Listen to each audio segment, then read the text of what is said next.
उद्या गणपती विसर्जनचा जे कार्यक्रम आहे त्या विसर्जनमध्ये रोडची परिस्थिती यावेळी चंद्रपूर शहरातली एवढी खराब होऊन आहे की जेवढे पण गाड्या येणार आहे, जे ट्रक वगैरे राहणार, मोठे मोठे ट्रक ट्रॅक्टर वगैरे, त्या आणि लोक बहुत उत्सुकतामध्ये राहणार आहे।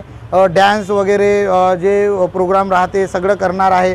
त्यामध्ये रोडची परिस्थिती एवढी भयानक आहे की पुणे रोडामध्ये गड्डे असल्यामुळे ते अपघात होऊ शकता, अशी परिस्थिती आज चंद्रपूर शहरातले रोडाची आहे।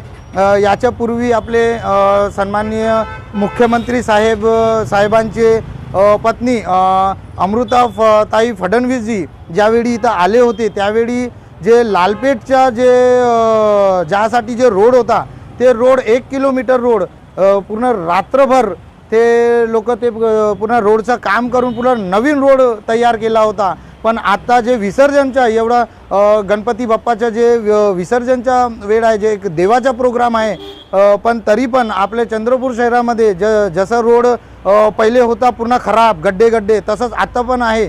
तर या विषय हे बहुत मोठा विषय आहे। आणखी चंद्रपूर शहरातले लोकांची जे प्रोग्राम आहे, जे गणपती विसर्जनचा बाप्पाचं जे विसर्जन आहे त्या विसर्जनमध्ये कोणताही अपघात होऊ शकते हे गड्ड्यामुळे, आणि ट्रक ट्रॅक्टर पंक्चर होऊ शकते, खराब होऊ शकते, अशी परिस्थिती आहे रोडची। पण आतापर्यंत रोडचं काही काम केलेलं नाही आहे। यामुळे मी महाराष्ट्र नवनिर्माण सेनातर्फे तुम्हाला निवेदन देतोय, सांगत इच्छितोय की हे रोडची ज्याप्रमाणे तुम्ही मुख्यमंत्री फडणवीस साहेब ज्यावेळी आले, त्यांचे पत्नी ज्यावेळी आले होते इथं, त्यावेळी तुम्ही पुणे रात्रभर काम करून ते नवीन रोड बनवला होता, तशाच प्रमाणे आम्हाला आज पण उद्या जे विसर्जन आहे तर आजच्या रात्री पूर्ण काम करून आपले चंद्रपूर शहरातले रोड आम्हाला बनवून मिळावे अशी आमची विनंती आहे।